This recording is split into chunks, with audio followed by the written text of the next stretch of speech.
E aí, turma, vocês estão bom? No vídeo de hoje a gente vai falar sobre um assunto muito debatido no mercado financeiro, que é o preço. Só que eu vou ter uma abordagem um pouco diferente, eu vou levar para uma linha de raciocínio um pouco diferente. Vocês vão me entender lá no final desse vídeo. E também quero deixar aqui no final do vídeo, a gente vai voltar a falar sobre esses três números aqui, que vão fechar todo esse raciocínio. Então, Itaú, grava esse número, 0,01%, VEG, 0,19%, e Ambev 0,14%. Para a gente iniciar o raciocínio, eu quero apresentar como funciona lá na prática do nosso home broker. Qual é aquele preço, aquele valor que aparece para o nosso ativo lá que a gente está querendo comprar? Da onde vem aquele número? Aquele número, então, pegando um exemplo aqui, supondo que a gente tem uma empresa chamada XPTO3, o código dessa empresa. O que é o preço que aparece para XPTO3? É o preço da última negociação que existiu. Ou seja, um vendedor e um comprador aceitaram fazer uma negociação a um preço X. Então o comprador queria comprar a ação XPTO a X e o vendedor aceitou vender XPTO a X. Então o preço que vai aparecer para você no home broker é essa última negociação que existe. Então a primeira coisa que eu quero deixar claro, né? Se o preço é definido por uma negociação, então não tem aquela frase que muito se fala, tá todo mundo vendendo, tá todo mundo vendendo. Não é bem assim. Porque se tá todo mundo vendendo, também tá todo mundo comprando, porque esse número tem que ser igual para haver negociação. Então, esse cara aqui é o que a gente tem que ser como investidor de longo prazo. A gente tem que analisar números, valores, analisar o ativo, e se a gente vê que aquele ativo tem valor, a gente sempre tem que estar desse lado aqui, acumulando patrimônio, certo? Esse é o lado do investidor de longo prazo, investindo, acumulando patrimônio em valor.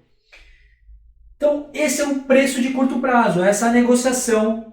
E essa negociação pode ter vários motivadores. Esse cara que está vendendo, por exemplo, ele pode estar pessimista com o mercado, porque está acontecendo uma crise momentânea. Ele não está olhando necessariamente o fundamento dessa empresa. Muitas vezes ele é motivado por circunstâncias externas. E aí que o comprador de valor, que sabe o que está fazendo, tem que aproveitar e continuar comprando. Por quê? Porque no longo prazo, esse cara aqui, o preço, vai sempre acompanhar o crescimento do lucro líquido. Ou seja, se o lucro líquido de um ativo é crescente, o preço no longo prazo vai ser crescente.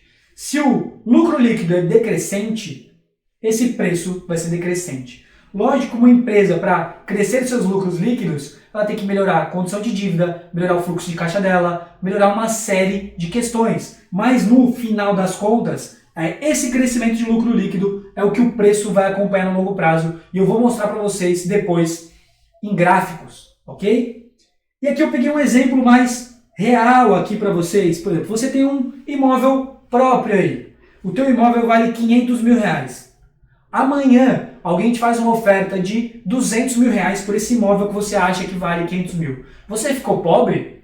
De 500 mil você passou a ter 200 mil? Só porque alguém te fez uma oferta de 200 mil? Não, né? Você sabe o valor, você sabe que vale 500 mil, você simplesmente não vai vender. E por que com ações você acha que você empobreceu? Né? Se o ativo tem valor e o mercado está oferecendo muito abaixo do que aquele ativo vale, do que os fundamentos dele valem, por que você vai vender? E você vai achar que empobreceu. Então esse é o raciocínio que você tem que levar. Você tem que lembrar que você é um sócio de uma empresa e que a Bolsa de Valores é só uma ferramenta para você acumular patrimônio nessas empresas que vão gerar renda passiva para você lá na frente, para pagar o seu custo de vida, para pagar a sua vida, para você viver melhor. Então, aqui são os números que eu vou mostrar para vocês, que vocês vão entender muito bem o que é isso no curto prazo.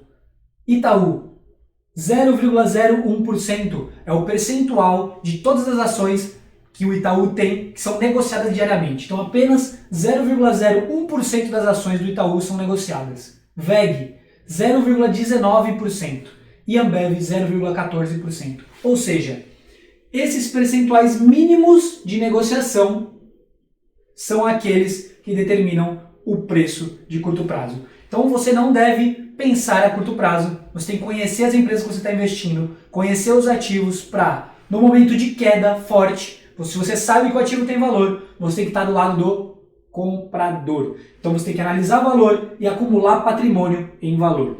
Em seguida agora eu vou mostrar alguns gráficos que vão corroborar essa visão que o preço no longo prazo acompanha sempre a curva de lucro líquido. Turma, para mostrar então como é que funciona aí na prática, eu peguei aqui alguns tweets do Henrique Breda. Se você não conhece ele, deveria conhecer, é um cara muito bom de mercado.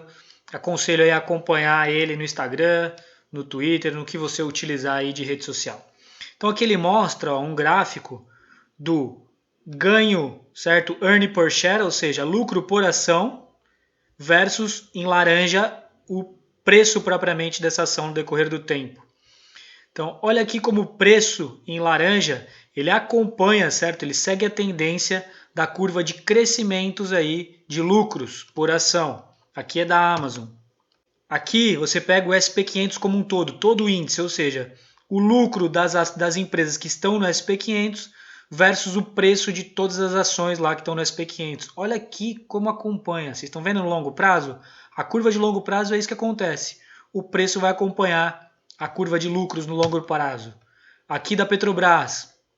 Tá vendo? A gente tem descolamento, mas a tendência sempre segue. Olha, o laranja sempre segue o gráfico em branco, que é do lucro. E por último, o Itaú. Aqui a curva de lucros do Itaú versus a curva de preços do Itaú.